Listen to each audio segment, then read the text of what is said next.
Well, unions are threatening to take strike action unless employers vow to provide free rapid antigen tests to their staff, if they can get them, that is. ACTU issued the demands after a meeting of union leaders seeking assurance that companies will protect employees from Omicron. Joining us live now is the CEO of the Australian Chamber of Commerce and Industry, Andrew McKellar. What's your thoughts on this, Andrew?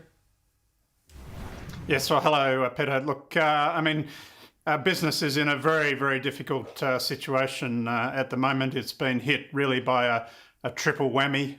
It's been hit by supply chain shortages. It's been hit by labour shortages. We've got customer uncertainty as a result, all as a result of what we're seeing with the Omicron variant. Yes, of course, business needs to provide safe and healthy workplaces and of course wants to fulfil that responsibility. Now, rapid antigen tests can be part of that solution, but here, the fundamental failure that we're seeing is the failure to adequately get into the marketplace and get these tests ordered by governments and to make these tests freely and widely available in the community and to business, particularly to small business. And I think that's where the fundamental responsibility needs to rest. This is a public health measure. We need support to get out there and get active in this space. It's not something where unions and employers should be fighting each other on this issue. No, and so many businesses are just going to find that unaffordable at this stage too. Andrew, do you have a rough estimate of how many businesses at the moment can actually afford to do that or actually are doing that, providing free tests to their employees? Well, look, we're seeing some at the larger end of the business community who may have suppliers and who can do that. But when you look at small and medium-sized businesses, this is a huge challenge. Just yesterday, we saw some initial survey results coming out of Business New South Wales. They were showing that at the moment, out of a survey of 2,000 businesses, about 40% of them are saying they are going to struggle with cash flow to keep going over the next 3 months. So, there's huge pressure on those businesses. They really can't afford to take on extra expense at the moment. This is where we think this is a public health challenge. It's a challenge for National Cabinet, and we're looking for them to help respond if we're going to keep the economy going and balance those economic pressures as well as the pressures on the health system. Yeah, and the government's got a lot on order.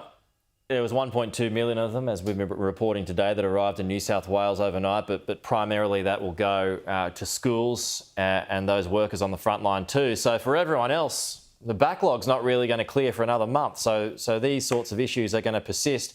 Before we go, Andrew, I just want to ask you about supply chain issues at the moment. Now, as you know, the government did make it easier for close contacts to go and get back to work once they get a negative RAT test, if they can get one of those. What more needs to be done to be able to clear that backlog and help out those supply chains? Well, there are many sectors, many areas in the economy at the moment where those measures haven't been extended to. So much of retail, the hospitality, restaurants and catering, many small businesses are not covered by those exemptions at the moment. So they're struggling to get staff. If we can get people safely back into the workplace, if we can get access to the testing kits, if we can apply the measures, the upgraded masks, then these things will help. Now, we're urging National Cabinet to keep going on these issues.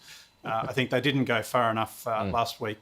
We would urge them to have a rethink and also, importantly, to make these rapid antigen tests freely and widely available in the community. That's absolutely essential. Well, just adding to that point there, just from the food distributors, they're reporting an average loss of up to 40% at the moment. Sydney, it's up to 50%.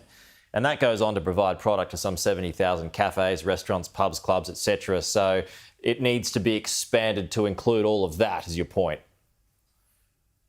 Absolutely. As we're saying at the moment, the arrangements have been extended last week, but it's only covered a fraction of the economy still. Some important areas of the supply chain, but there are many, many businesses who are not picked up in that. They're really struggling.